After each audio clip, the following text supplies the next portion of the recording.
Start. Pyara. As chairman of the Parent and Career Association, I would like to welcome you all here tonight. As you know, we are here to discuss the Council's plans to close the Park House Day Center for adults with learning difficulties. I know many of you are most unhappy about what the Council is proposing, and at this meeting tonight, I would like to give you all a chance to have your say and put forward your views and any ideas you may have about the way forward. Let me tell you what has happened so far. Councillor Abhay met with us 2 months ago, and he said the council thinks that day centers should be made smaller. He is suggesting that centers should have groups of no more than 50 adults so that careers can spend more time with them.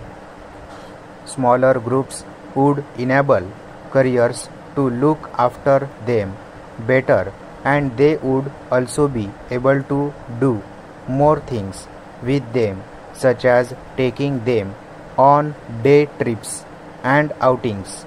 I am sure that most users would like this. Para.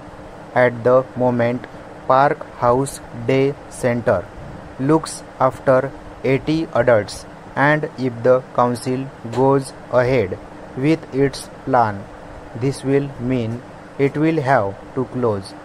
Users will have to relocate to other centers in the area where the numbers are not so big.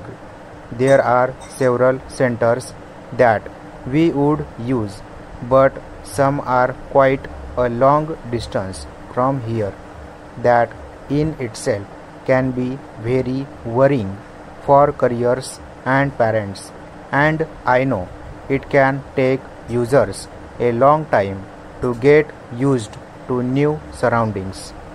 As if that is not enough, I know it can be very difficult for other people who use the center to make new friends, and moving to a new place can be unsettling for them.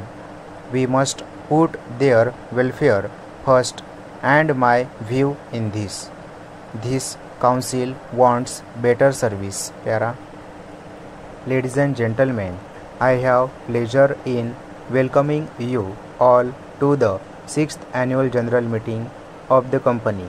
Our director's annual report, the balance sheet with the profit and loss accounts for the year, and the auditor's report have been with you for some time.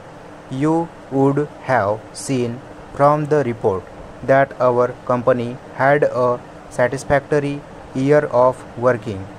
We had the privilege of our factory being inaugurated by the President of India. The inauguration function was attended by large groups of people from all over the country, and the function was a grand success. The operation of the plant was started without much trouble.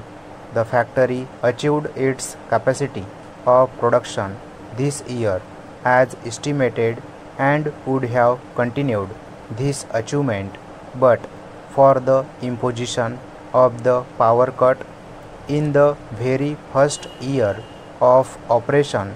It was able to make sufficient profits to enable us to pay a portion of the arrears of dividend on preference shares.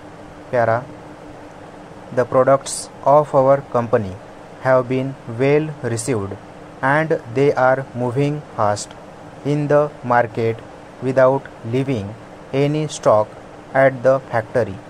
The working results for the current year are expected to be far better than last year.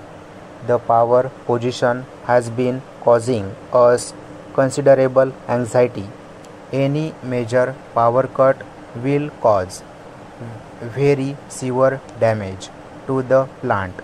The State Electricity Board is fully aware of the delicate nature of this plant, and in spite of its consideration, we have to suffer cut due to scarcity of foreign exchange.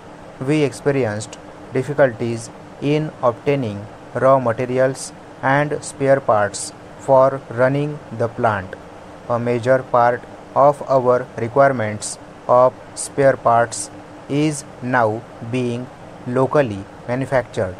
We propose to manufacture a large volume of equipment needed for expansion in India itself in order to minimize the requirements of foreign exchange, though this will cause considerable strain on the company's resources on account of devaluation of Indian currency. The foreign loan amount is proportionately increased. It was the intention of the board of directors to utilize the company resources for expansion and fabrication without increasing the share capital or by outside rupee borrowing, but devaluation has upset our calculations. There is no need to raise share capital, but it may be necessary to seek loan from the development bank so that our expansion program may not be delayed. We believe the government would consider granting loans. Stop.